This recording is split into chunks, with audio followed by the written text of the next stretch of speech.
Welcome back to another episode of Liminal Phrames. I'm your host, Nathan, and I'm joined by my friend and co-host, Darren King, also known as ExoAcademian.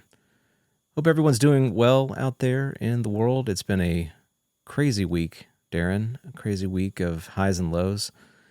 Maybe some would say this is just the state of the world, this chaotic ebb and flow of good and bad. But for whatever reason, I think many people are feeling these things very keenly this week in particular. We've had a lot that has happened, and we have a lot to talk about. Before we dive into those things, though, like we always like to do, I do want to check in with you. I want to find out how you're doing, what you're working on, and what you're looking forward to. I'm doing well, despite the chaotic nature of the world. In many ways, as I've been saying recently, the stark contrast that the state of the world offers up makes me lean more and more towards kind of a revolutionary way of choosing to live and setting up groups and classes and even eventually retreats and intentional communities to be in service to that different way of living feels all the more something that I want to champion, leaning into that more and more. And despite the chaotic nature of this world, this last week has been great because I started up this new Techniques of Transcendence class with a large group of people, feeling of symbiotic connection already amongst that group, and looking forward to the next 11 weeks or so with that group. And it just reminds you of what is possible when people come together, despite the nature of the divisiveness in the world right now. So I'm leaning into that in spite of the nature of what's going on right now, although I do think we sort of have to stand back, as you and I were just talking about privately, and take a sober look at the whole thing and ask yourself, what do you want to align with? How do you want to spend the rest of your life in light of how chaotic things seem? Because at some point you have to ask yourself, is this train bound to go off the tracks in light of the trajectory we're on now? I think asking those questions with sober awareness is important, and being willing potentially to make some pretty drastic decisions in light of that. So that's something I would encourage everybody with. And even as we dive into today's topic and talk about the hearing and everything that's happened in ufology, as you and I often say to people, to not lose sight of the big picture of who we are as human beings, as shards of source consciousness, and ufology is just one tiny piece of that entire puzzle. Yeah, I agree. It's been an interesting week for me. Really trying to lean into family stuff right now. My oldest is going through his last year of high school, so we're kind of going through that season with him. And of course, that's bringing feelings up within the parents too about that end of that season, the starting of a new one, and trying to be attentive to all of those feelings and the feelings that, of course, I think everyone can identify with what has happened this week. There's probably been a huge range of reaction in everyone's sort of soul and their minds to the events that have transpired, and I think it's okay to acknowledge those things. We want to be present to the way that we react to events of the world, and I would wager many people, probably like myself included, you have kind of lots of different personalities within yourself. You want to react in certain ways, or your natural instinct is to do certain things when certain other things happen. And when you're kind of experiencing that, sitting with that emotion, that reaction, that visceral reaction, you then can kind of find yourself looking at it from far away and saying, is this me? Is this who I am? Is this the reaction that I want to embody in the world? Maybe my first instinctual reaction is not the best, right? So we all kind of go through these various different modes of being, and I think we need to acknowledge that that's in part the human experience. But without examining those things, without really taking time to assess our reaction and kind of hold it at arm's length and say, is this me? Is this what I should be doing? That's an important step, right? It's an important step to try to evaluate that and not necessarily embody whatever that reaction is. And I think often in the world, certainly at the nation state level, there's this true embodiment of visceral reaction to things. Like we don't tend to sort of look at a lot of things rationally and try to assess how things are and make a cool, calm decision. We tend to react very strongly when things happen and overreact as a result to certain things that take place. And so I want us to be careful and cautious about how we are in the world, and not let our first reaction necessarily be our final reaction to events. So it's been a while, but it's also, the seasons are changing, which I love. This is my favorite season of the year as we're moving into the fall. It's getting cooler, and I really appreciate that. I've been trying to do a lot more walking, which has been wonderful. And I'm very much look forward to this conversation. There's just so much that we can get into with the events that have taken place this week, and a lot of directions that we can go. So I'm eager to explore that territory and to feel into what's taking place in the world. Yeah, I am too. It's been a week for sure, just in terms of ufology, let alone what's going on in the world. And that, of course, begins with this hearing that just happened this past week. This was pretty consequential. It'll be interesting to break this down. There was a lot that was going on. There's a lot of different ways you can approach the hearing and talk about it, both from the specifics of what happened, who the witnesses were, but also at this sort of meta-narrative level that you and I talked about privately in terms of, is this controlled disclosure unfolding as we speak? So the name of this hearing was Restoring Public Trust Through UAP Transparency and Whistleblower Protection. Before we dive into each of the different people that testified in our general sense and all that, I just want to get your gut sense in terms of what you were expecting going in and how you felt halfway through. Did you feel like this was going well? I remember in a online forum dialogue when Grush testified, I remember you typing, "This is really great." Like you were actually really impressed with the nature of that hearing. So how were you feeling halfway through this? I gotta say, this one really surprised me. I set my expectations low, and maybe that's because some of the hearings have underwhelmed in ways that I wish they had not. But I was pleasantly surprised with the content, the quality of these witnesses, these testimonies. I thought it was quite a mix of experiences that were presented, and that was useful.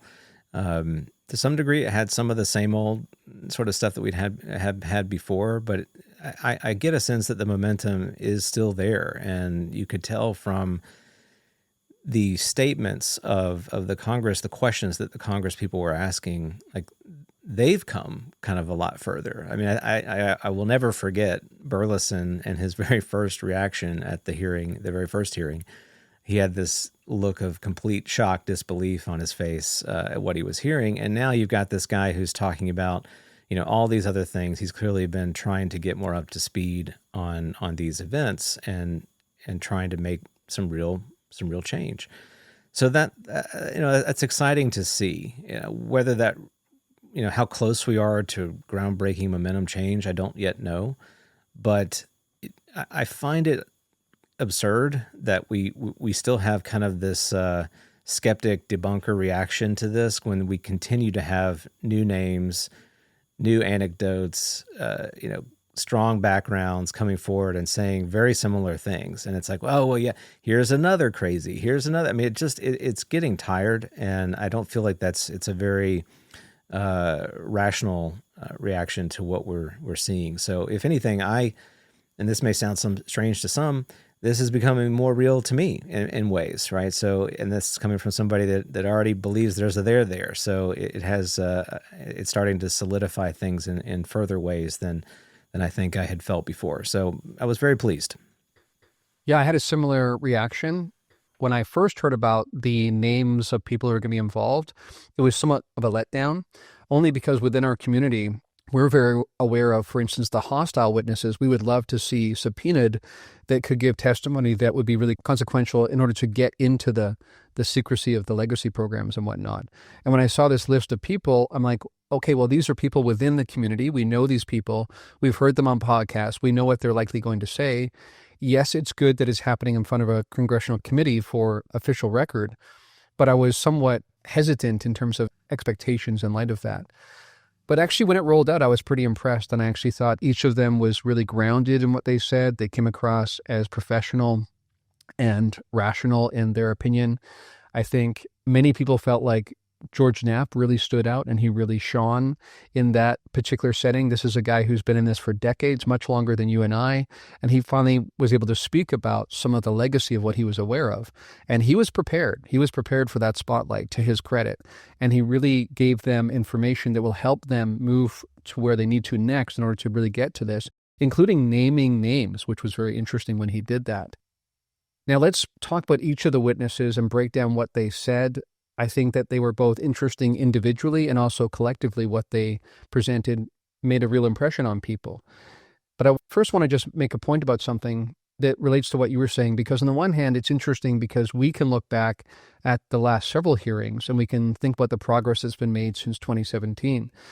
But of course, one thing you become aware of when you check in on social media now, there's a whole new generation or two of people who've come online since that time. So we have our original sort of hashtag UFO Twitter crowd that began, 2018 or something? But there's a much newer crowd that's come online since then, including content creators. So it's interesting seeing them be caught up to speed in terms of the deeper levels of consciousness questions and things like that. And it's interesting seeing, like you said, the same kind of debunker tactics that are used. It's interesting to realize, though, that there's already been the emergence of several communities within this community. And so sometimes now, whereas in 2018, 2019, 2020, it felt like we were one really cohesive group.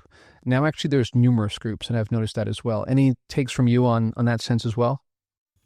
Yeah, I completely agree. It's changed quite a bit in those years. The UFO podcast circuit was on fire for quite a while in those early years.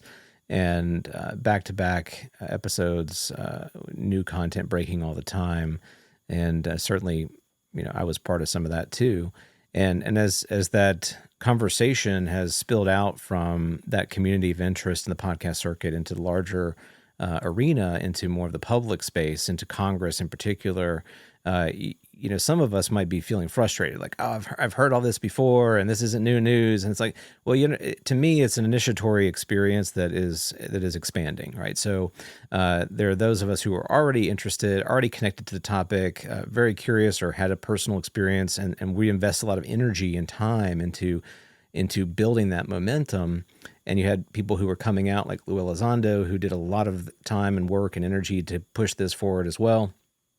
And that had the effect. I mean, the work that those guys put in, and ended up, the seeds they planted ended up, growing into where we are now with these congressional hearings. And we continue to build on the momentum there. So you have Grush, and you have additional whistleblowers coming forward, and then the struggle that the whistleblowers are having with coming forward, and what the topics are in the conversation in a public space. They can feel a little bit stale. I know you remarked that what experiencers go through and have experienced seems to be in stark contrast to what the public conversation is right now. Still, we're still fixated on, let me get some cool footage of a UFO, and that to me is to be expected. We're kind of rolling this out over a while. I do think there is a kind of, it doesn't necessarily have to be controlled, but it is the nature by which this subject permeates into collective awareness. It's just going to take time, and I think we are seeing that process unfold. And I can be a little impatient about it, right? Like I'd like this to go a little faster, but I can recognize that this is in fact what it would look like as this continues to spread into the mainstream and ultimately does change consensus reality. And I think we're on that track. I have no idea how long that track's going to be, but I think we're firmly headed in that direction. Yeah, agreed. And we can, after we go through each of the witnesses and discuss what happened in the hearing, we can also reflect on where the hearing fits within the larger community and within the larger narrative around what are we actually dealing with when we talk about the quote-unquote UFO phenomenon. And we can also talk about the nature of the characters, not just that testify, but also were present there as congresspeople, and how we think that will serve this cause in the long term, because there's some interesting things to get into there. But let's first get into the witnesses and what they talked about, because each said some really interesting things. First of all, let me name the witnesses. We have, first of all, Jeff Nucatelli, who is U.S. Air Force veteran. We had Chief Alexandro Wiggins, who is a UAP witness and an active duty Navy Senior Chief Petty Officer. We had George Knapp, of course, who needs no introduction, UAP journalist and journalist about many other issues as well. We had Dylan Borland, a U.S. Air Force veteran and a UAP witness. And finally, Joe Spielberger, who is Senior Policy Counsel and works on the Project on Government Oversight, also known as POGO. So let's dive in first with Jeff Nucatelli and what he talked about. So he described multiple UAP incursions at Vandenberg Air Force Base between 2003 and 2005 during critical National Reconnaissance Office missile defense launches. This is, of course, interesting because we have a long history of UFOs, UAP showing up around nuclear facilities and specifically showing up and sometimes interfering with rocket launches as well. Now, just to clarify here, Vandenberg Air Force Base is now officially Vandenberg Space Force Base, interestingly enough. That is almost like a kind of foretelling of the future.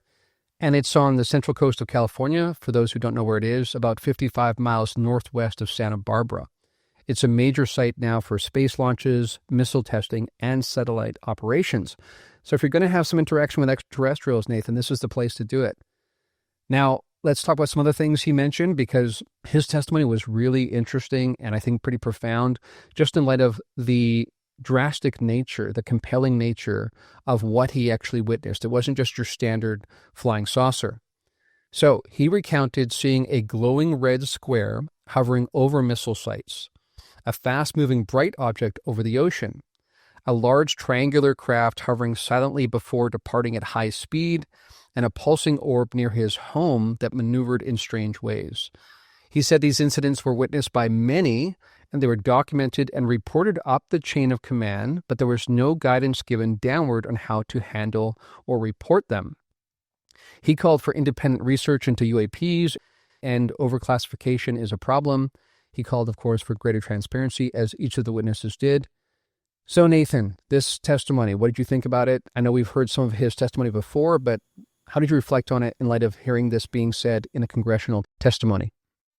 Yeah, I found it to be compelling, very powerful. The fact that there were multiple witnesses does give it additional credence. It aligns with a lot of the things that we've heard over the many years of UAP activity taking place, kind of near military exercises, military sites. He didn't lean too hard into that as sort of the concerning threat component. Maybe there was some subtext there that went without me noticing it that much, but I think I recall him saying as well that it's expanded his understanding of consciousness, or that consciousness was playing a role. That may have been the only nod, quite frankly, in the hearing to this consciousness component. Maybe Knapp, I think, had a little bit there as well. But those multiple encounters, his personal encounters, really, really fascinating. It just makes you want to know more. Like, I want to hear from these other witnesses. I want to know more about this giant red square and this orb that you saw in your backyard. All these things are very compelling and interesting and fascinating. And I think that the skeptic in you can also go, well, I don't know. Was it really an orb? Was it a helicopter? Was it a foreign, adversary, patrolling that side of the time? That's a natural reaction to this kind of testimony as well. But it just begs for more information, right? We got to get more information. These are really strong anecdotes from compelling witnesses, and clearly it's changed their lives. All of the witnesses that were at the hearing indicated that it had changed the trajectory of their lives, and we need more. So hopefully that everyone who speaks in front of these things, in my opinion, is a possibility for getting somebody else to come forward, or for someone in a position to have influence to do something. And so every sort of testimony speaks differently and causes different folks to react, and I'm hoping that it does have the intended effect. Yeah, agreed. And it's interesting when he mentioned the orb in his backyard, because, of course, this is part of the tradition, part of the lore, is that people will see something, witness something in an official capacity with the military or something, and then also in their private life, it seems to bleed over. We think again of the hitchhiker effect, and that has been identified. And this goes all the way back to the beginning of the modern UFO phenomenon in 1947. We also think about Lou Elizondo testified to orbs being in his household after he was working on these things. So this is really fascinating, and it kind of speaks to this fact that, as many people have pointed out, of course, this is not something that's going to be discussed in this kind of testimony, but this notion that when you look into the phenomenon or you stare into the void that is the phenomenon, it looks back and it begins to interact with you. So we see this testified to over and over again, and as you pointed to, this speaks to the consciousness connection. All right, next up is Chief Alexandro Wiggins. He's active duty in the Navy. So he gave firsthand account of an incident aboard the USS Jackson in February 2023 off Southern California. He observed a self-luminous tic-tac-shaped object. This shape is getting pretty familiar at this point, Nathan. He saw it emerge from the ocean. This was key. We've heard people reference this. There's been rumors about this. We've heard even rumors about the objects coming off the coast of New Jersey, perhaps coming from the ocean, the drones as they're called. Well, here he actually saw this emerge from the ocean. He actually went through his thought process on determining that. Was it from the horizon? Was it actually coming up out of the water? He determined it was coming up out of the water. He then saw it link up with 3 others. This is going to be interesting in light of the footage we're going to discuss a little bit later. Then all 4 of these tic-tac-shaped objects disappeared nearly instantaneously with rapid acceleration. Therefore, there was no sonic boom, no exhaust, no standard control surfaces, behavior inconsistent with known aircraft or drones, something we've heard described recently and often in terms of the characteristics of these objects. He urged, like his compadres on the committee there, improved real-time data collection, better sensor standardization, improved training, and the preserving of sensor data. Because one of the things he pointed to, and this is definitely problematic, was that there's a certain period of time after which all of this information is basically deleted. And this is almost hearkening back to previous years and decades where you only had so much room on a server, so you had to constantly erase it. But we're in a different time now. We can store terabytes of data. So this is surprising this is still happening. And one wonders if this is related to the military not having to account for certain things that are inconvenient, shall we say. So what was your take on him and what he testified to? I thought he was great. Really solid analysis. He clearly did his homework and brought the detail that he needed to bring around why he thought this was a UAP, his initial reactions, his attempts to verify what he saw through the technical analysis components and the radar and other sensor data that they had access to. I liked the fact that he, coming from the Navy was kind of interesting, and he noted this later in the hearing that he didn't receive any kind of pushback or any intimidation in sharing this information. Which is sort of what we have heard from some Navy witnesses, that they've not really received a ton of intimidation, unlike maybe those from the Air Force or other agencies, other branches. The fact that he was still active duty was really great. I just found him to be a very cool, level-headed, compelling person who did not try to sensationalize. He tried to give a very rational account of his experience and how it changed his life. And I think that it again just begs for more information. It's like, guys, we keep hearing about the same kind of shapes, the same kind of behavior happening in these theaters of operation where there's lots of sensor data that would have been accumulated and stored. Where is it? And that refrain just keeps getting louder and louder. Where is this data that the government should have in its possession? And can the public begin to see this and make our own judgments? Can the scientific community see this data and make their own judgments? So great stuff from him, and was really glad to see him on the panel. Agreed. Now, one thing I want to point out here is that when we hear about these tic-tac-like objects over and over again, we also think about something that Ross Coulthard has said more recently about this actually being U.S. technology. So that might pour cold water on some of this for some people, because they might be claiming, well, sure, maybe he did see this, but what if this is ours after all? This is partly why I think the testimony from Nucatelli around this giant, stationary cube, he talked about objects that were like a football field, or even a couple football fields in length. That really, I think, crosses a different threshold in our perception and our expectation that surely can't be ours. So it's interesting hearing about these different kinds of objects and reflecting on how we think about them differently. All right, next up, we have Dylan Borland, who is a USAF veteran and a whistleblower, of course. So while based at Langley Air Force Base, approximately around 2012, He witnessed an approximately 100-foot equilateral triangle craft near a NASA hangar. It came within about 100 feet of him. The craft was silent, had no apparent propulsion or kinetic disturbance, and interfered with his telephone. Very interestingly, we hear about that even happening at places like Skinwalker Ranch. Then it rapidly ascended. He says he has knowledge of legacy UAP programs and alleges that because of what he knows and has disclosed, his career was deliberately obstructed.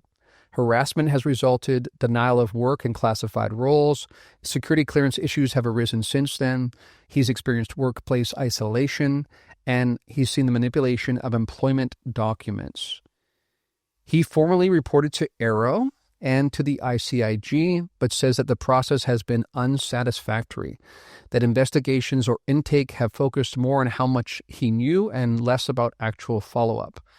So this speaks to some of the concerns we've raised recently, Nathan, that some people have argued that AARO might actually be set up by the gatekeepers to, first of all, figure out how much has leaked and how it's leaked so that they can plug those leaks, and that the intention is actually not to lean anywhere towards disclosure, but actually to close up leaks and to stigmatize the witnesses.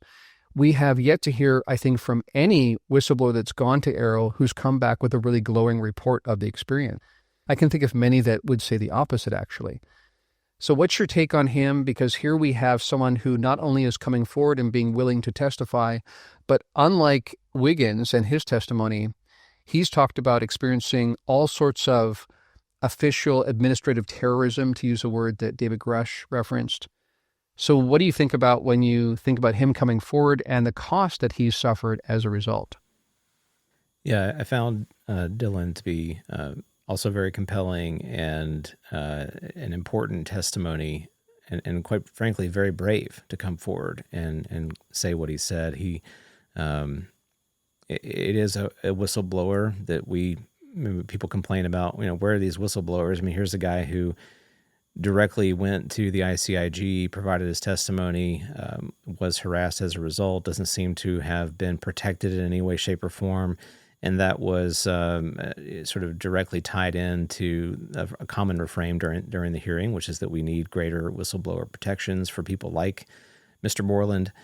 His testimony was fascinating. The object, the triangle object with the luminous, the points on at the triangles and the center luminous object, and then the way he described the surface of the triangle, this sort of rippling gold iridescent skin that I think he mentioned that he would not have even noticed it had he not kind of seen it slowly materialize in a way in front of him. It seemed to almost like be cloaked. I think he mentioned there was maybe kind of a cloaking technology to it, and the fact that it zipped up into the sky, and once it zipped up, at what he deemed to be commercial airline altitude, he would not have been able to distinguish that object from any other star in the sky. And I think that's really interesting, and kind of makes me think too of the work that Dr. Beatrice Villarreal is doing with her studying the transient objects and being able to distinguish between stars and sort of maybe man-made and other objects that shouldn't be in the sky but happen to be there. So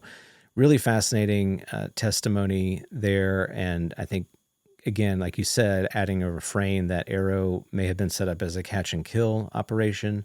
And it seems like AARO has had a lot of good people in it as well. I mean, a lot of the people who explained that they met with AARO to give their testimony found those people to be very professional and very courteous and wanting to collect that information. And then somehow after the fact, that testimony gets muddied or lost or is excluded from a record or a summary and buried. And then all of a sudden, this kind of harassment begins to show up. I also found that interesting that he mentioned he had been what he thought they kind of tried to fish out what he knew about these programs through an interview that he was doing for a completely unrelated SAP, I think it was.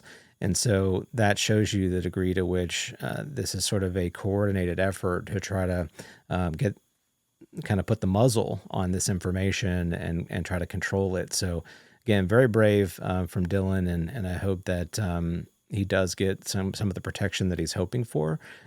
Several Congress people kind of acknowledged they really wanted to try to make him whole again and try to protect him.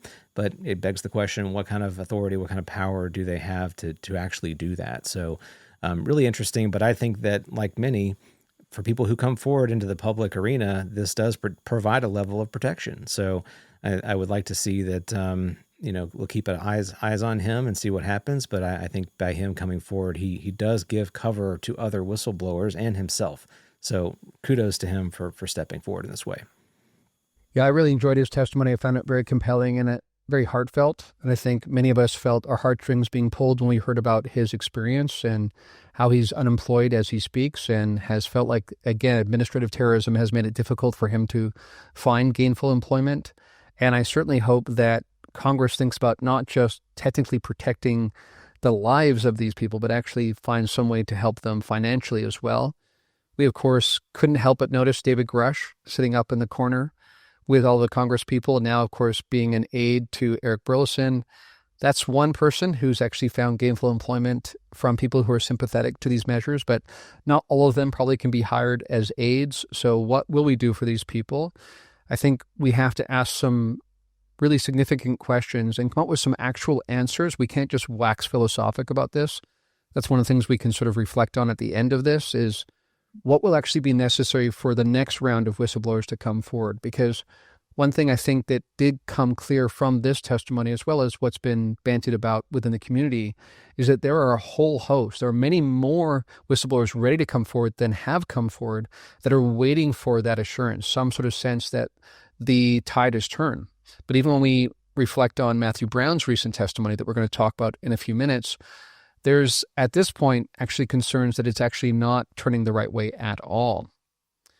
All right, let's jump into the next one, and this was a big one. This was the star of the show from my point of view. It was George Knapp, longtime journalist who broke the story around Bob Lazar back in the 1980s. He's been in this for as long as anybody, except for maybe the generation before him when we think of Jacques Vallée and all that. So what did George Knapp talk about? Because, of course, he has much to reflect on. He emphasized that there is a documented paper trail from formerly classified or internal documents which contradict the public narrative. That was a really important point I think he made, that you'll hear certain statements being made from Arrow and other groups, but we have literal documents we can point to that seem to contradict those statements. What many people pointed to, Nathan, speaking of Arrow, is that even when that first report came out, it was so poorly done that you could spend 15 minutes and actually invalidate many of the conclusions they came to. So that begs the question, what is their ultimate aim? These documents that are internal that George is referencing admit UAPs are real, can fly in formation, and exhibit evasive behavior, and they outperform known aircraft. He shared a historically notable incident, I really enjoyed hearing this, where he talked about Soviet documents he obtained alleging in 1982 UFOs flew over a Russian ICBM site and nearly precipitated a launch of nuclear missiles, literally turned on the nuclear codes and actually had armed these things until they shut down a while later. But basically, the testimony was that there's nothing they could have done to prevent these from launching if they had not been shut down by the same UFO intelligence later on. He highlighted the issue of withheld videos, footage, and materials, and argued that many cases, evidence has been kept from Congress and the public. And he urged oversight into how taxpayer funds are used and called for stronger government disclosure. Now, interestingly, I felt like he did offer a bit of an olive branch to some of the insiders, some of the gatekeepers. He said he did not blame actually the defense contractors who were doing what they were told to do. He made the point that they are told to lie, not just to obfuscate, but to directly lie, to contradict the truth, because they've been told to by circles within government. So clearly, George came across as an expert witness, as someone who understands this as much as anyone in the world. And I think he left some really tantalizing clues for Congress to follow. And of course, the testimony about the Soviet situation was really fascinating. He was asked at one point, how did you get those documents out? And he kind of jokingly said, carefully, and basically admitted that he took off the front cover of each of those documents where classified was stamped in Russian and just put the other ones basically inside his suit jacket or whatever and just hoped for the best, and he was able to smuggle them out. So that was funny to hear and brave of him, to say the least. But what was your take on George's really compelling testimony? Yeah, well, I think first of all, as a best practice, you want to stamp every page, not the first page of your classified documentation. So very clever from George to get that material out. I mean, I think George has done a lot of incredible work, and certainly because of his long history and involvement with this topic, he's a person that can sort of take a lot of arrows too. You had the congressman from Arizona who sort of introduced him and was talking about, how great it was to have him on. But she also acknowledged that he's had a long history of kind of talking about paranormal subjects, and so you can see the skeptics just salivating and oh yeah, let's expose all the stuff the wacky stuff that George Knapp has talked about over the years. And in my opinion, like for someone who's been doing this as long as Knapp has been doing it and collecting information and trying to present this information, there's a mixture of material here. There's going to be some really, really solid, well-sourced material, and there's going to be some stuff that is a little bit on the shadier side, and that's the nature of this topic, and the fact that it has been obscured for so long, and it doesn't invalidate, all of the good work that George has done. So I'm really grateful for his commitment to this. I think George could have packed it up a long time ago and said, I'm just going to go back to local reporting and continue to do a great job there. But he's clearly got a passion for this and has obtained a ton of information through documentation and interviews and conversations. I mean, Knapp has been really instrumental in this subject for the years in which nobody really cared about it. He's been, holding, keeping that flame alive. So we owe him a ton of credit. And the Soviet connection was really great. I think that highlighted that this isn't just a U.S. issue, that it's affecting other superpowers in the world, and that they asked him, he kind of he went in to explain that after the fact this had happened, these same folks that were talking to him from the USSR would no longer want to talk to him, and that really seemed to have been a lucky moment that he had to be able to get in there, get this content, get it out, and then have that on the record for all of us to see. So. And I also want to say I agree with him in the fact that a lot of good people are involved with this subject that we could say have done things that we don't agree with, right? That have done some unsavory things or have kept this from the public. And look, I don't like that. I think that that's not great. I'd rather it be much more transparent, but I completely understand why they would have done it. I think that you're in those positions, you have those contracts, you're doing things in the name of national security, and you can make a justification like this has to be kept because of XYZ. And in hindsight, we can look back and go, man, that was a horrible decision, really set us back and did a disservice to humanity. But, at the time, they didn't necessarily have that luxury. And I think we're just, I hate to say following orders, but they were kind of just doing what they were supposed to do. And so I think the calls that some have had for a period of amnesty for people who were involved in these legacy programs and were involved in the cover-up is a really good way to go about this, is to give them a period where they can come forward and we can provide some amnesty to them. But after that, if the secrets come out and you never came forward, I think we should hold those folks accountable. Yeah, I felt that it was helpful the way that he kind of walked that line between talking about some of the obfuscation and the secret keeping and the fact that there's been a contradiction of evidence. But at the same time, like you say, he kind of illuminated a path forward, a potential path forward. And again, we do have to think about the historical context, which you kind of pointed to there. When this first emerged in the Cold War, there was all sorts of reasoning that seemed legitimate at the time to say, we're too busy fighting this war of civilizations. We can't worry about this right now. And we don't want to tip our hat to the enemies. So it kind of became highly secret.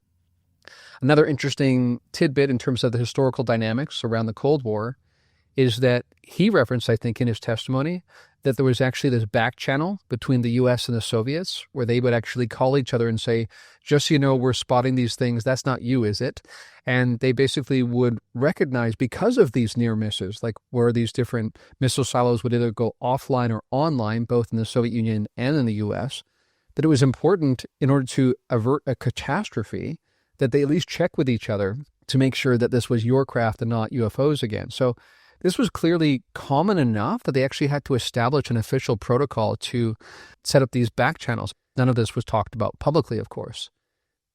I think one thing we can also point to before we move on from George is that he has championed, as a journalist, double and triple checking his sources And he's also been a champion for protecting witnesses. So, for instance, when we talk about Matthew Brown again a little bit later, he talks about it was only after certain events happened in the federal government that he said to George and Jeremy, okay, you can release my story now. So clearly they have recorded that sometime before, and clearly they do sometimes hold on to things for years until they get the clearance from those witnesses. Now, interestingly, in light of what you said, we can see why this is important, because with those Soviet people that gave him these documents, including scientists and whatnot, some of them probably did face repercussions for doing so after the fact. So he's seen personally how people have been burned perhaps because of things he's brought forward, which probably makes him all the more careful about when he talks about these things and how he talks about these things. All right, one more to get to, and this one will be pretty brief because this was probably the least consequential. This was Joe Spielberger, who works for Pogo again. He focused more on policy and transparency in general. He talked about oversight in general, and he called for legislative protections for whistleblowers, again, across the board, not just UAP whistleblowers. And he emphasized that agencies should not dismiss or slow walk reports of UAP moving forward, and that whistleblower channels should be made effective, safe, and include real protections from retaliation. He stressed the need for accountability of special access programs or other classified programs that may be obfuscating or misplacing UAP-related work. So while he was a bit of an outsider in terms of the witnesses, he wasn't a direct witness, but I felt like he testified to some important principles, because he pointed out that you're always going to have people on the inside who feel like their vested interest is to obfuscate and to keep the stuff secret. But he was making the point that we have many times been served by these protections, these whistleblower protections that has helped our society. So what was your take on Joe Spielberger and his testimony? Yeah, certainly wasn't the most exciting, but really important that we emphasize the critical need for whistleblowers in a democracy, a functioning democracy, that people should feel safe to come forward and talk about, corruption and malfeasance and, the misuse of power, all these kinds of things that, transparency is so critical in a functioning democratic society. So I think it was really helpful to have that as part of this hearing, and certainly was, in the name of the hearing itself. And several of the Congress people were kind of leaning more into the need for whistleblower protection, maybe from more of a partisan standpoint than maybe we would have liked. But nevertheless, I think it is critical that we champion the rights of whistleblowers and try to come up with ways that really do provide them with protection, because it seems clear to me that unless they have guarantees of protection for their family and their livelihoods, that many of these folks are just not going to come forward. And why would they? You're asking so much of them, the end of their livelihoods. And that's a big thing to trade just for the sake of satiating our curiosity. And so I'm sure those people exist, but it's a tough pill to swallow if you're in that position. Yeah, and to that point, I think it was Dylan Borland who actually made the point when he was asked, what are you risking by coming forward? He said, well, if I say the wrong thing here, if I'm not cautious with my words, I could technically violate my NDA, and that's the death penalty, could potentially be the result here. And I think that was a moment of real sober awareness around what's involved here. This is not just cool sci-fi stuff. This is people who are taking a massive gamble by coming forward, and we can understand why they would want to have major assurances before they do so. All right, before we sort of give our takes about the whole thing in general, one more piece to get to, of course.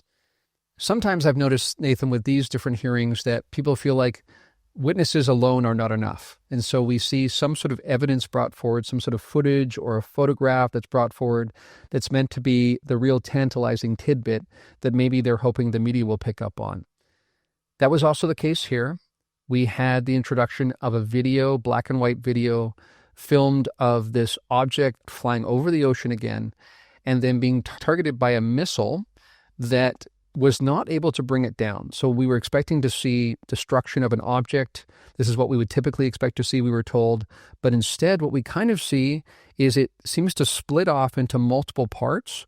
And then depending on your perspective, because there's been some disagreement around this, you could argue that it looks like the things that separate from the main object carry on in the same trajectory. We certainly don't see an obliteration of the object. We don't see a quick deflation like we would expect with a balloon, even though plenty of skeptics have come out and said, come on, that's just a balloon. Of course, many people have said, where's the next 10, 20 seconds? That would tell us so much about what really happened here. Many people surmising perhaps the objects came back into the main object again and then exited the scene. Of course, another major problem here, Nathan, is that we have many people who mean well, who bring in AI tools to try to clean this up, but then we get artifacts that are introduced in the AI process that beg the question, was that really part of the original footage at all, or was it just an artifact after the fact? So there's been a lot of dissension in the community around this, whether or not it was helpful to begin with to introduce this, because maybe it's not what it looks like. And if it's not what it looks like and it ends up being prosaic, that might actually do more harm than good in the long term, which has prompted other questions around, are these photographs and footage being deliberately added to the testimony to deflate the entire movement itself? So what was your take on the footage and the fallout since then? Yeah, I think all of the above. It's both good and bad. I think we're a very visual species, so we absolutely react more in a more pronounced way to visual content than we do to testimony. And this certainly had that element of, oh my gosh, like how is that possible? And of course, I have no familiarity with Hellfire missiles and how they function and their operating capabilities, and I don't know about sophisticated balloons and how they might react to being shot at. So I have no expertise in that area. So it to the layperson, this looks fantastical, and for a news organization covering this hearing after the fact, it's going to look fantastical. It's going to be like, oh, this is wild, this is crazy. Can you believe it? It's a UAP. Didn't get destroyed by this missile. I mean, it's almost comical in a way, watching this missile fly into the scene, into view, and then just bounce off the side of this amorphous kind of blobby looking thing. That's not how I think missiles are supposed to behave in my experience. So really, really quite strange. From the balloon standpoint, I certainly can see the reason why that might be a leading hypothesis. I mean, the object does look kind of amorphous, fabric-y, blobby in the way that it may react to being struck by this missile. As far as the three objects that kind of peel off, if it is a balloon, maybe the balloon had a kind of harness to it in some way that is fastened together in three pieces. And if you hit it just right, maybe those three pieces just, kind of pop off, and either they're still tethered to the object through some kind of support, strings of some kind that we just can't see in the footage, or they maintain a similar sort of directional momentum. I don't know. I am not qualified to say one way or the other, but it is interesting how this was introduced at the last minute and not really provided with a lot of provenance of the video footage, where it came from. And so that is incredibly frustrating. And I think folks are right in pointing out that this in many ways can detract from the quality of the testimony that we heard, because it sort of sucks all the oxygen out of the room. That's all everybody wants to talk about is this footage. And if it ends up becoming prosaic, then is that a laughing point? Is it give further ammunition to the detractors that this is all a waste of time? I mean, I think Burleson has a responsibility to be careful about what he's presenting at hearings like this. I also think it begs the question about David Grush's involvement with this footage. Did he have a chance to vet that and provide it to Burleson and feel like this was good enough? If David was involved in vetting it, and it also turns out to be prosaic, does that then cast a doubt on David's analysis and credibility? I think it can. So this is dangerous. I think, to use this kind of material. At the same time, I do want to point out that the public's attention span is very short. And so the fact that this got caught by the news organizations and was shared widely and did get a lot of, oh my gosh, did you see that? Most of the folks that were really wowed by this, if it later on turns out to be prosaic, are never going to hear about that. They're never going to hear about that at all. So what this does is, in some ways, it kind of continues to light and spark that interest and curiosity from folks who may not have taken this very seriously. And that is part of the awareness growing on this subject in the wider public. And I think that it serves, in that way, it serves a valuable function, even if it ends up not being a true UAP. So Not too surprised by this. I'm a glass half full kind of person. I think this is a net positive, even though it's got some baggage to deal with. Yeah, and it's interesting because since then there's not been incontrovertible evidence put forward to suggest this is actually prosaic, although some people have been cautious about saying it's not prosaic. For instance, I want to read something from Ryan Graves, of course, who's very interested and involved in these matters. He was quoted as saying, "After further review, it's conceivable the video is of a prosaic target struck by a missile.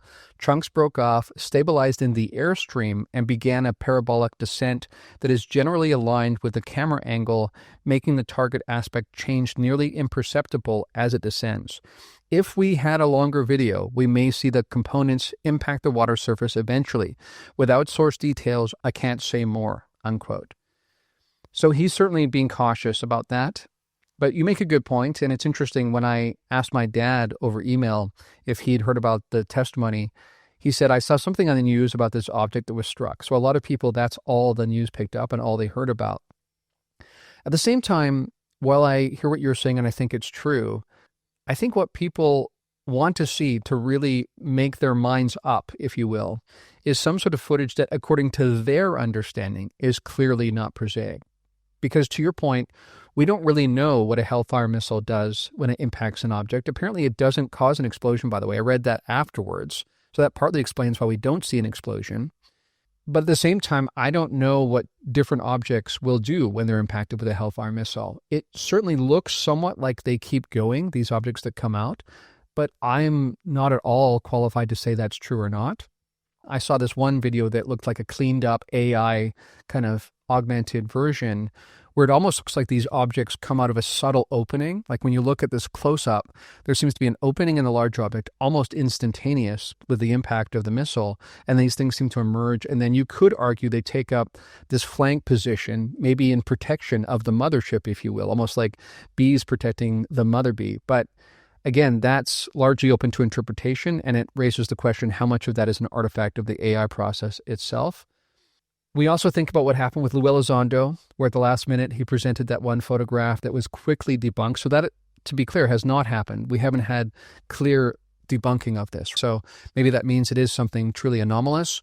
And we have had Jeremy Corbell come out since then and say that he vetted some of this. So there is some vetting, although some people might want someone other than Jeremy Corbell potentially to be the one to do that. Now, you raised David Grush's presence and his involvement. I think that's an interesting one because I think many of us have been wondering what's going on with David Grush, and he's been largely quiet since he first gave his testimony. That might partially be because of this ongoing ICIG investigation, which I think you said you heard recently is still ongoing, apparently. It was interesting to see him up in the corner there, but not saying much. I think it begs the question about what his involvement is. So all that said, when you take this as a whole, what this adds to the conversation, whether or not it moves it forward, what people that have been in this conversation for years think about it versus those who are within a year or two, what's your take on the overall impact and how you think this has changed the disclosure conversation altogether? I think it does have a good impact. I think that let's look back to something like the Tic Tac video, the Go Fast, the gimbal videos. Those videos are still really fascinating and people are enthralled by them. And I think that this is yet another video that is fascinating, intriguing, surprising, has that wow factor that really gets people talking. And I think we underestimate the importance of that conversation that happens around the dinner table, around the water cooler, at the gym with your friend. When you see these kinds of things and you don't have a good explanation and you don't have the background in all these sort of detailed debates on, is it a prosaic object? Is it a genuine UAP? When you strip all that away, you have this, fantastical footage. And that, I think, really does light the imagination and the curiosity of people that are looking at that content. It's going to be part of our debate, absolutely, going forward. Whether we like that or not, it's going to be part of the conversation. And, I think that the biggest danger that footage like this poses to me is the danger that it could harm the credibility of those who are really working hard to get this to be taken seriously. And so it could erode the credibility of David Grush, which would be, I think, very detrimental. It could erode the credibility of George Knapp and Jeremy Corbell and Eric Burleson and the whole cast of characters that are trying to push this forward. If their judgment can't truly be trusted that this is indeed quality footage, then it does, I think, raise some concerns later on. Now, I will say that as this was introduced, Burleson did a decent job trying to put some caveats around the content. He wasn't trying to give his firm opinion on what it was. He wasn't saying this was definitively a UAP, just that this was provided to him recently by kind of an anonymous source. And on that front, on those merits, I think it adds to this notion that there's a lot of content that exists from people who want to come forward and not do so anonymously. They want to come forward in the light, and they feel like this is their only avenue, and just kind of sneaking this content out and hoping that it gets some attention. So to me, if you want to see the end of prosaic videos, we've got to create a climate where people who are closest to this information and material feel comfortable coming forward and sharing it. And obviously we have the secrecy issues and classifications, but until we can create the culture and climate that allows for this material to be presented and evaluated in a fair and balanced way, we're going to continue to get these sort of leaks that just leave something to be desired. Yeah, agreed. And part of what this all comes down to that we've kind of hinted at and danced around a little bit is who actually possesses the power or the authority to lay a pathway forward for this to come into the public awareness. There's been conversations ongoingly about how much power does Congress actually have? How much is this really in the White House's hands? And how much has the executive branch even been involved in historically malfeasance and even potentially something we're going to talk about in a moment, treaties that have been signed potentially with non-human actors and potentially even, according to Matthew Brown that we'll discuss now, even agreements that basically supersede the U.S. Constitution. How is that even possible? I think that's what many people would ask. Something I want to point out that I have talked about on social media recently is that in talking to people who are involved in some of these committees in Congress have said to me that part of the challenge is the White House knows they're supposed to disclose according to their constitutional authority, and often they will, but they'll do it in such an obscure way that it's not easy to identify what they're actually disclosing. And then after the fact, only when they're caught red-handed, supposedly not having disclosed something they were supposed to Congress, they'll point to those obscure references and say, see, we told you ages ago about this. So this is always the wiggle room that comes in here. It's the gray area that there is constitutional law, but there's always the possibility for a difference of interpretation around that law. And this is not likely something to be taken up by the Supreme Court anytime soon. So we still come down to the willingness or lack thereof of the White House and the current administration to be involved in this process. And that brings us to Matthew Brown, because he spoke recently on a post that he made on Substack, his third part in a 3-part series. He talked about what's happened recently and that very confrontation between Congress and the White House. So let me read the first part here and we can riff back and forth on what he said, because I think it is pretty consequential. So he said, the new year brought a new administration and a new Secretary of State. I was cautiously optimistic, partly because of Secretary Rubio's skepticism of AARO and his pro-disclosure work in the Senate, and partly because I'd been told the president, quote-unquote, held all the cards on disclosure. A contact said the White House would soon quietly send people to speak with executive branch UAP whistleblowers with the return of the Trump administration. Pieces of the UAP puzzle once again seem to be moving towards disclosure. Then he adds, though, that early momentum evaporated in late February 2025. I first assumed the lack of legislative outcomes from the November 13th hearing might have constrained the executive branch's options, but President Trump's unilateral tendencies undercut that theory. Confused, I set out to learn why, and this is where it gets really interesting. Through discrete inquiries, I discovered the problem was twofold: personalities and policies. On the personality side, multiple sources said a new faction within the second Trump administration had obtained limited access to the legacy program and was muscling in on the turf of prime defense contractors, causing quiet yet intense disruptions. On the policy side, multiple independent sources told me of a set of classified executive orders and agreements, sometimes described as treaties, there's that keyword again, Nathan, signed by previous presidents without Congress's knowledge or approval. These secret directives bar or at minimum restrain the elected president's ability to enforce the rule of law in relation to UAP. If accurate, these illegal arrangements function as clandestine laws which abrogate, which basically means annul in this case, the Constitution and negate the will of the people, all supposedly in the name of national security. So that's quite a revelation, quite an accusation. What was your take when you read that, Nathan? Yeah, I love this peek behind the curtain here from Matthew Brown. Really grateful that he's decided to get more vocal and share this material. It's the highs and the lows, right? You can really feel his frustration in this retelling, that he thought there was clear momentum, that with the players that were involved, that there was going to be some real breaking progress here in this movement, and then finding out that it's more complicated than that. Isn't that always the case, right? It's always more complicated than you think. But there are these personalities and these policies that sort of get in the way of the disclosure process. To some of that, to me, is to be expected. We certainly heard rumblings that there are always kind of gatekeepers behind the scenes that hold a lot of the cards here and have quite a bit of power to influence the direction that this goes. We've also, of course, talked many times about the sort of warring factions, whether that's two factions or many factions, who have different sort of preferences on how this either is disclosed or not disclosed. So those factions absolutely, I think, are at play here. And the policy content.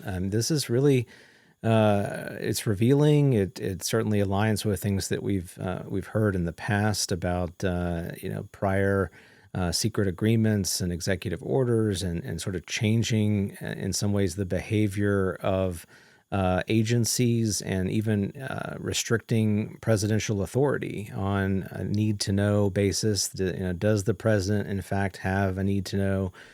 Who holds the power there in sort of ultimately disclosing this content? How many times have we heard of presidents who've wanted to investigate this and have been stonewalled and being able to find out more information? And we've also heard of, sort of testimony that certain presidents were read in, certain presidents were not. And so it doesn't surprise me too much that these things exist. But it does raise a lot of questions. Who signed these things? What kind of legal authority do they actually have?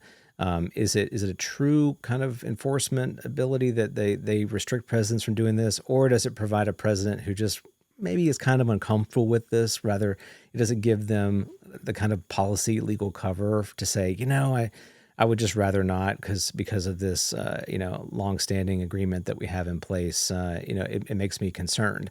Let's add into the fact that what if part of these agreements were signed with non-human intelligence, right? I don't want to rule that out, that there is some non-human intelligent component to these agreements. Certainly David Grush seems to have intimated that is true. There were treaties with NHI. And if you're a president who may not know much about these NHI, do you really want to push them in a direction where you are not sure how they're going to react? I think that could be all the cover you need to say, let's just not talk about this and let's keep talking about other things. I do think the Trump administration, of course, has a lot on its hands that it would rather not talk about right now. And so many people have said, hey, this would be the perfect time to disclose because it would be the greatest distraction from these other issues that the administration is dealing with and would rather not talk about. To me, I agree with that from a standpoint of it would be the ultimate distraction, but the fact that we haven't seen it as a distraction tells you a lot about what the president can or cannot do with this subject. Of course, there are those who certainly would say that's because there's nothing to see here, folks. But I think the continued testimony of those involved who continue to come forward, as I've long said, is prove enough that there is a there to this, and that we can't just say it's the rantings and ravings of a bunch of UFO nuts, as some would say. Yeah, I found what Matthew Brown wrote here really compelling because this was not someone just within the UFO community. This is someone who's supposedly been on the inside and been exposed to some of this, and someone who clearly understands the machinations of government. A few things I want to say here. First of all, he talked about the early optimism when he realized that Rubio was now the Secretary of State of the land, not just a senator. So when he was a senator, he certainly showed a real interest in these matters and was one of the most outspoken people saying, surely this can't all be hearsay, because these are people with major credentials who've been people within the military and within our intelligence community, all saying very similar things. Either there's a massive delusion spreading across our entire intelligence community, or there's something to this. So he was so outspoken about it as a senator, in fact, that I think many people, perhaps us included, Nathan, have been surprised by how incredibly quiet he's been since then. So I think that raises questions right there. Why would he be? What has he discovered since then, assuming that he probably has had access to more information than he had previously as a senator, that has made him go quiet? It speaks to some of the things you kind of referred to there. And yeah, to the point you raised about the elephant in the room, the non-human elephant in the room, if you will.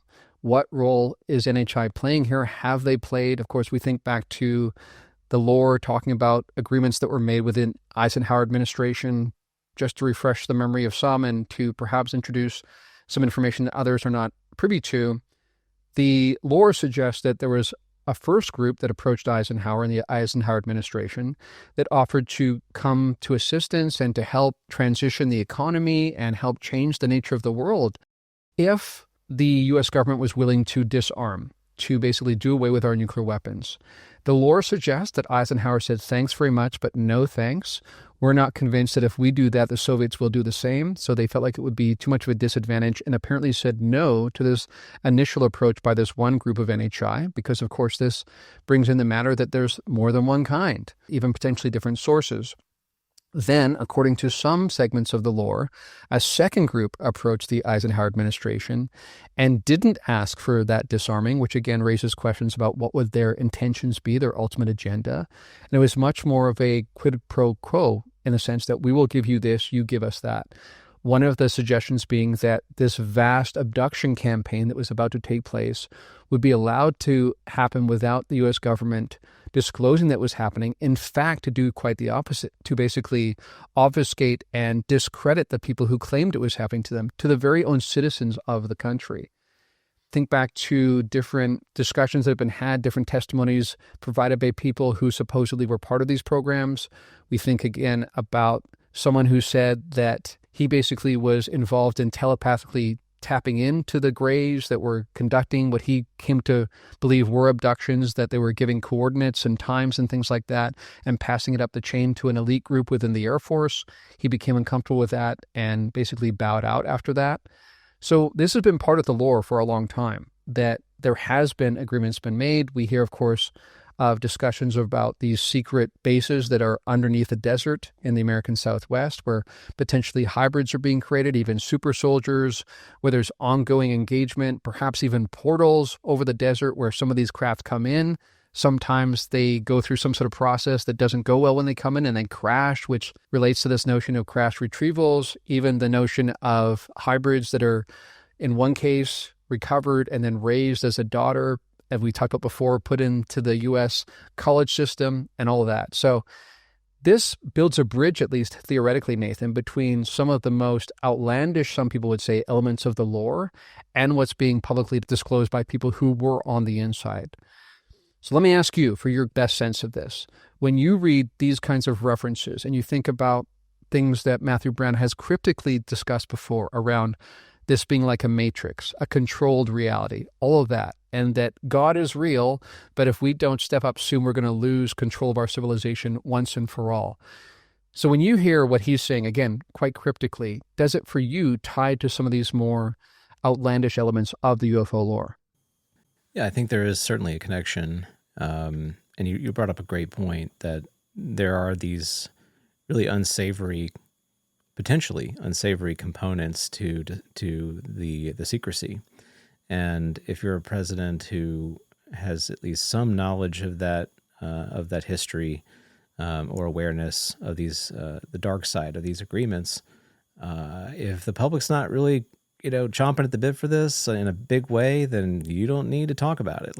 Let's just let sleeping dogs lie. And I think that probably has been a pretty strong guiding principle for a long time. You don't want to do anything that's going to undermine your ability to govern, right? And so if the disclosure of these secrets really further undermines your ability to govern, then you're just going to keep that quiet. And so I think that's a very real possibility. So yeah, I do think it lends credibility to those claims. I think that Matthew Brown has put it all on the line. So you see folks can evaluate that from whatever framework that they choose. Matthew Brown, from my standpoint, is a young man who has a family, who has basically given it all up to share what he knows and has found. I find him to be very credible. I do get a little frustrated with some of his more enigmatic sort of leanings, but I also recognize that perhaps he needs to cloak things in enigma in order to try to share some of the content that he knows. But you could also see those who say, hey, here's just a guy who has a really active imagination, and he stumbled across this content and spun out this crazy narrative, and here he believes all these wacky things. We have yet to publicly settle this kind of debate, between those that are coming forward and claiming knowledge of these programs and the workings of these programs, who clearly have a high intellect, who have a high degree of professionalism, who are trusted with some of the most important secrets of our country, and they're saying these bombastic things. So you have to reconcile these things. Like how is it that we can have these people that we trust intimately with these powerful secrets who also come forward and make these kinds of claims? You have to come to a conclusion there on how that works.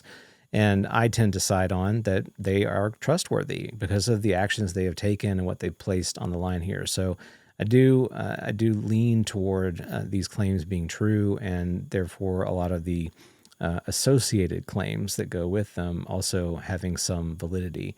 I'm getting a little fatigued of just not having more, right? I think everybody can relate to that, at least if you've been following this for a long time. You want more meat on the bone there, and you're hoping that we're going to get it. But clearly the refrain from Matthew and from the hearing and what we keep here is just that we're just not there yet from a culture that's going to protect the people that need to come forward and share the information that is really going to break the dam. Right. And to that point, let me read a bit more about what he said in that most recent post where he talks about where things stand right now.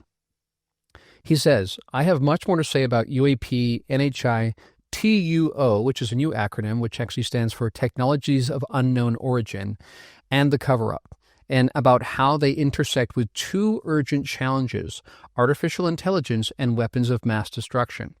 But conditions must be right. Based on my personal experience and that of others, I no longer trust the U.S. government's ability to protect whistleblowers. That's a pretty startling indictment right there. Protection must come from the people. Any future UAP hearing must be structured to force real outcomes. Allies on the Hill exist, but they are far from the levers of power. If the people want the truth, capital T, and their freedom, capital F, they must actively fight for both without compromise. History shows us that nothing else works. The challenge before us is formidable. Corruption is pervasive, toxic, and entrenched at the top.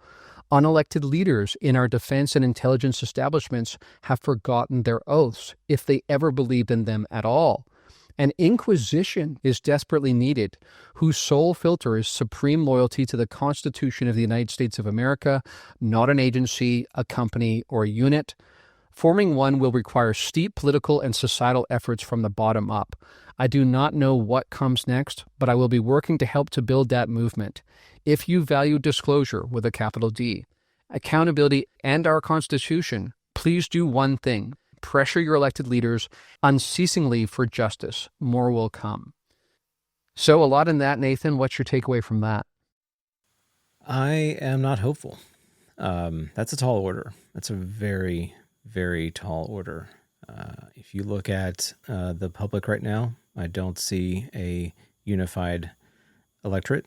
I don't see us all willing to join hands and call for this kind of protection and change. It's quite telling in the same week where you have Congress people espousing the beauty of bipartisanship on this subject and clearly being able to coexist in that chamber with their colleagues across the aisle and even be complimentary or smiling, and it seems like they do want to work together.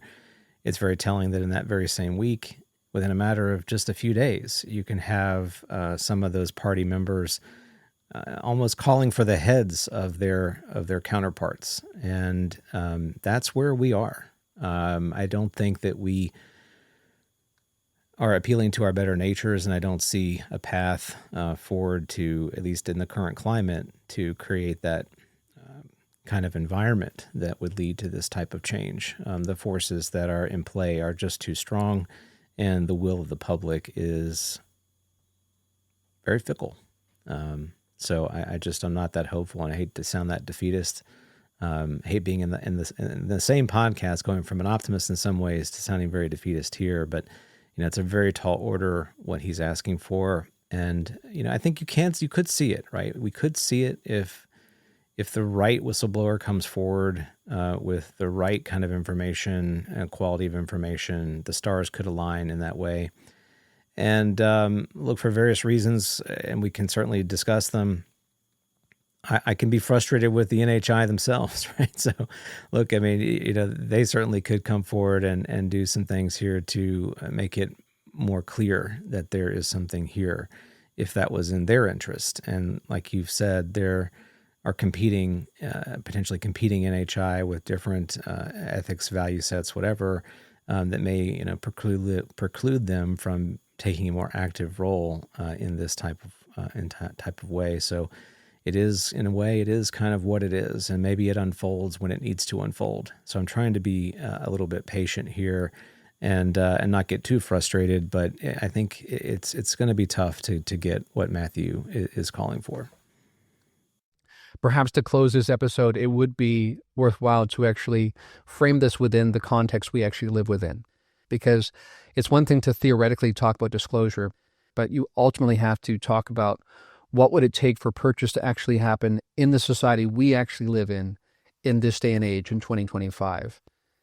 Before we go there, I want to quickly bring in one additional piece. There was also a social media post that came out this week that talked about a dialogue that was recorded between apparently Jake Barber and someone else talking about the real threats that whistleblowers face. And in this social media post, it was quoted that in age of disclosure, Lou, also we're talking about Lou Elizondo here, spoke about how he received a call, that the caller said something along the lines of, and this is a paraphrase, "We can end you and David," obviously referring to David Grush. So this document that referred to someone named Sean Weaver, but many people think that ultimately is talking about Jake Barber, he talked about one of his friends being taken out. So this is not just a threat. This actually happened. And certainly in the lore, this is part of the lore, that people have been murdered for this. And again, this raises questions around amnesty and how we move forward. But before we even get there, we have to talk about the nature of discourse, the nature of the divide in our society right now, and how much is there a context for this even to gain traction? Because as you and I talked about privately before we started recording, really we're not just seeing division around the nature of the data we're being presented with, but we're being presented with different data. We have two very stark groups within the society. Of course, most people are somewhat purple and somewhere in between. But in terms of the way it's being portrayed in the media and by the political parties themselves, people are being presented with different sets of data and being asked to make sense of the world based on those different sets of data. And it pushes us seemingly ever more towards what you might call civil war. Like you said, there are people who are on the Hill, people who are elected leaders who seem so quick to demonize the other side, who don't seem to give any thought to how their statements might exacerbate and inflame tensions that are already at a fever pitch. So these are the same people, we should point out, that are tasked with disclosure, tasked with having the character and the thoroughness to take seriously the threats that these whistleblowers will face and actually come forward with legislation that will protect them. And that doesn't even bring into the matter the issue that the White House also basically has to sign off on that. And if they don't, it's largely just a foolhardy effort because we're not going to really get to the truth that way either. So let's close on this. Let's talk about what you just pointed to. On the one hand, being a positive, optimistic person, but when you take a sober, real look at the nature of things, it's difficult not only to come to the conclusion that disclosure is going to be difficult to come about in this context, but even some semblance of a civilized society. Yeah. Ooh. So I think we have to consider what are our personal obligations in a world in the kind of world that we find ourselves. Right. So, in many ways, we live in a world not of our own making, not of our own choosing, at least from a personal standpoint. Human civilization has come about before we arrived on the scene, and this is the world that we've kind of inherited, and we're working within the framework of that world. And, I think it's natural for us to just like you adopt the story of your family and their beliefs and their worldview, it's natural for us to just adopt the habits of this world that we found ourselves in. And I think as you get older, at least in my case, I'm trying to do this, and that's look at what those habits are. What are these behaviors, these beliefs, these frameworks that I have inherited. And much like when I was a teenager, coming of age, I started questioning the things that I was taught in my own house and then evaluating, is this what I actually think? Is this what I actually believe? I think we have to do that as well. I think as adults, we have to look at these habits that we've inherited and ask ourselves, is this the way it has to be? Is this the way that I have to live my life? This is a choice, right? We do have a choice.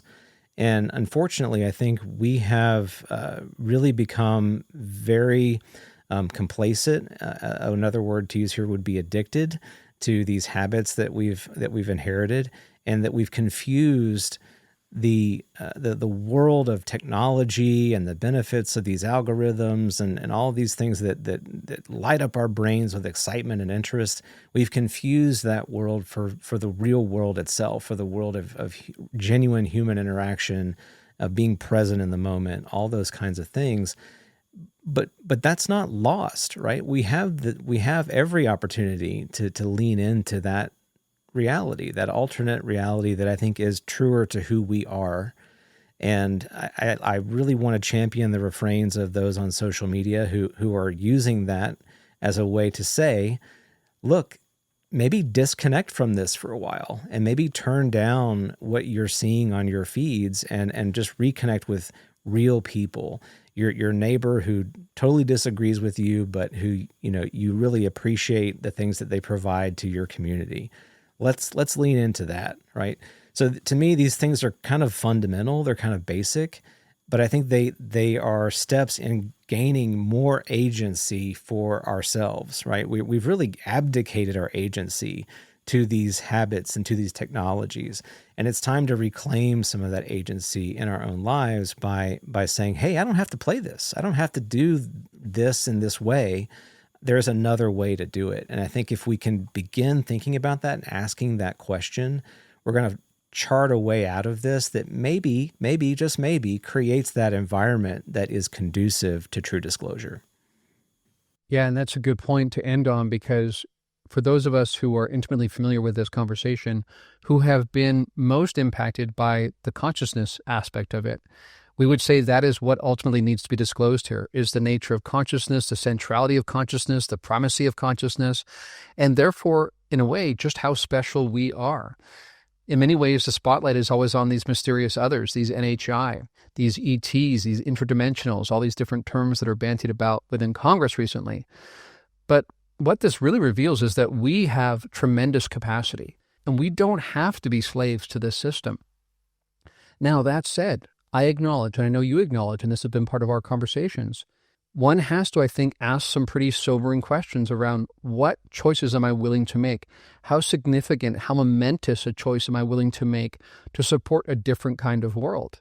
Because as you shared with me, sometimes people will get online with their corporate colleagues and there'll be some lip service given to, it's a pretty scary world right now, and we recognize that, but let's get on to the good things we can do to be of interest to the shareholders, or even maybe some lip service given to how we can make the world a better place. But really, that is pretty inconsequential in light of the tidal wave of negativity. And at some point, I think people have to ask themselves, is a more significant kind of choice necessary here? And this speaks to what I said in the very beginning about what some people might even refer to as drastic decisions. How far-reaching are we willing to be in terms of thinking about a different way of being? Because the challenge is, while we live in a globalist society and while technology has connected us all, it's also limited the possibility space in many ways.